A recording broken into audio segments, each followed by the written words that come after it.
How to think strategically and proactively in uncertain times about decisions that we may want to make about where our life is going. It's very easy to weave scenarios and go down all kinds of what ifs, to think, yeah, and what about this option and this option and this thing, and what if this happens, what will I do if that happens, when all of these things we can't know. And it's very tempting to think ahead. And my sense is that this temptation to think ahead very far is within some version of predict and control. That is what we know about how to think. Whatever we can predict and control gives us a sense of peace and security.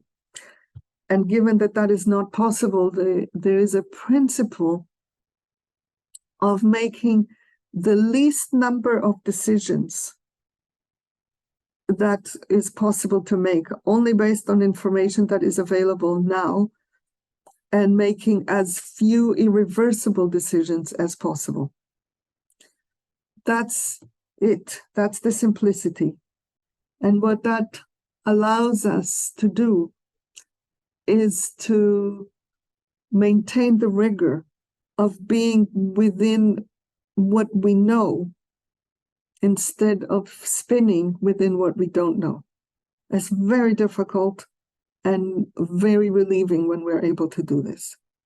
Rigor is what's needed in general when there are very available, well-grooved pathways for doing things, and those are not aligned with how we want to function. Because if we don't have rigor, very quickly we will fall into one of those.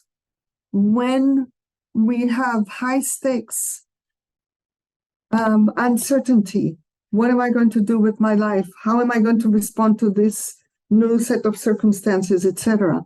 It's very easy to fall into let me think about all the different possibilities and all the what ifs and all the worst case scenarios and best case scenarios and all of that, when none of this is knowable.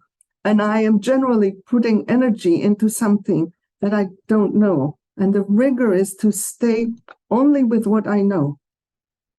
I'm now remembering, as I'm saying this, that when my sister Inbal was very first diagnosed with having tumors, we still didn't know whether they were going to be cancerous or not, but we knew she had tumors. The first thing that I did is spin out of control into, oh, this is going to happen, and this is going to happen, and then this is going to happen, and then she's going to die, and then I will go do this, and then what will I do, like this.